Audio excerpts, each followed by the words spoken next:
Leading in prayer is a man who used to be a math professor, university in Nigeria. Maybe in pastoring, he now pastors the third largest church in the world, 120,000 people attending each week. Preached to 7 million people recently, 730,000 received Christ as Savior and Lord.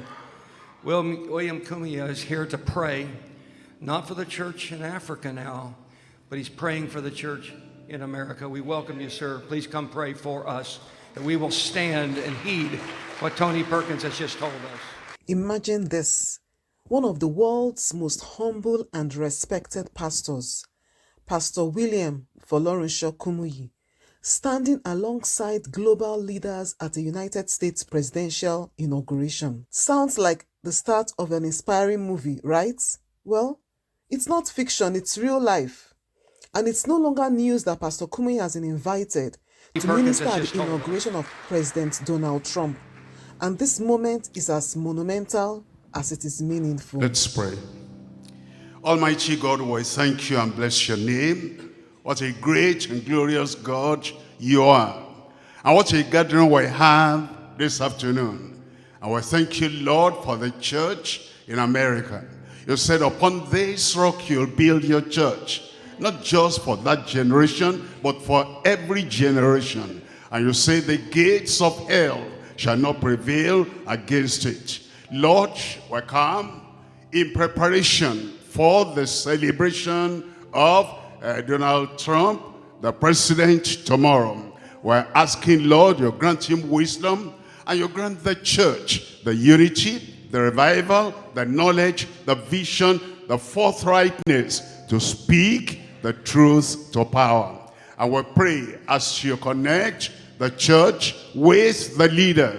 We pray, Lord, that it will be a good unity that will help the president and the church will remain the church. Revive your church. Restore your church and purge your church, that there will be the holiness and the righteousness you expect for your church. And the church will have a meaningful ministry in the government as well as in the nation. Confirm it, O Lord. Answer the prayer of your people for this nation, America. In Jesus' name we pray. Just yesterday, Pastor Kumuyi joined other prominent ministers in leading prayers at the inauguration praise and worship service. It was a moment of deep reflection and heartfelt intercession. And let me tell you, when Pastor Kumuyi prays, it's not your average bless this food kind of prayer. This was powerful, heartfelt, and full of purpose. The kind of prayer that makes you want to sit up straight and say amen. Pastor Kumuyi isn't just any kind of pastor. This is a man who started ministry in his living room and turned it into a global movement.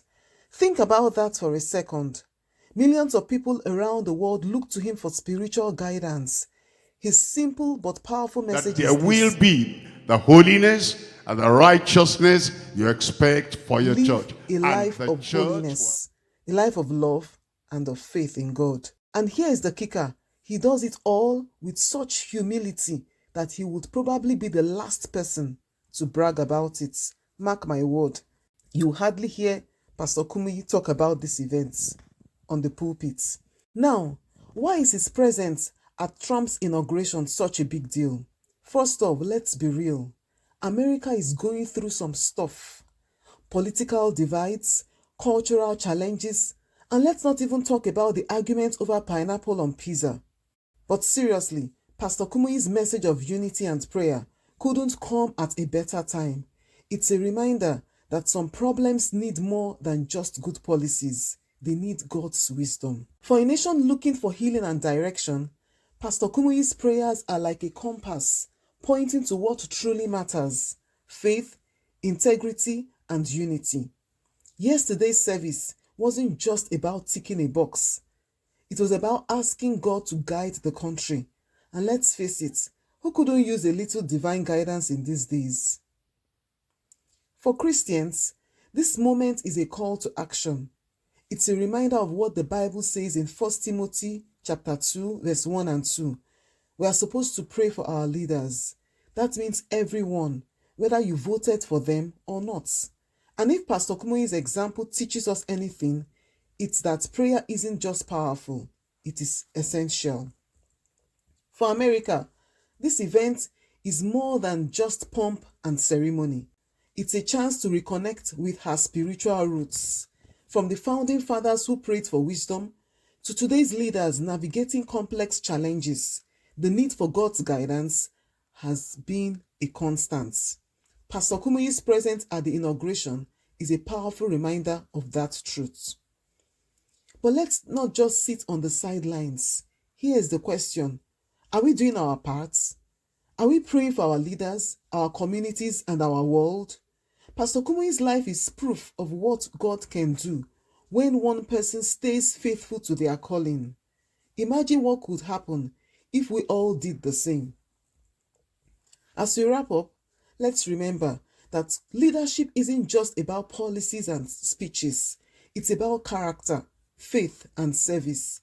Pastor Kumuyi's involvement in this historic moment is a challenge to all of us to rise above the noise, to seek God's wisdom, and to work for a better future. Let's keep praying for our leaders and our nations. Together, through faith, we can make a difference. And don't forget to like, comment, and subscribe for more inspiring content.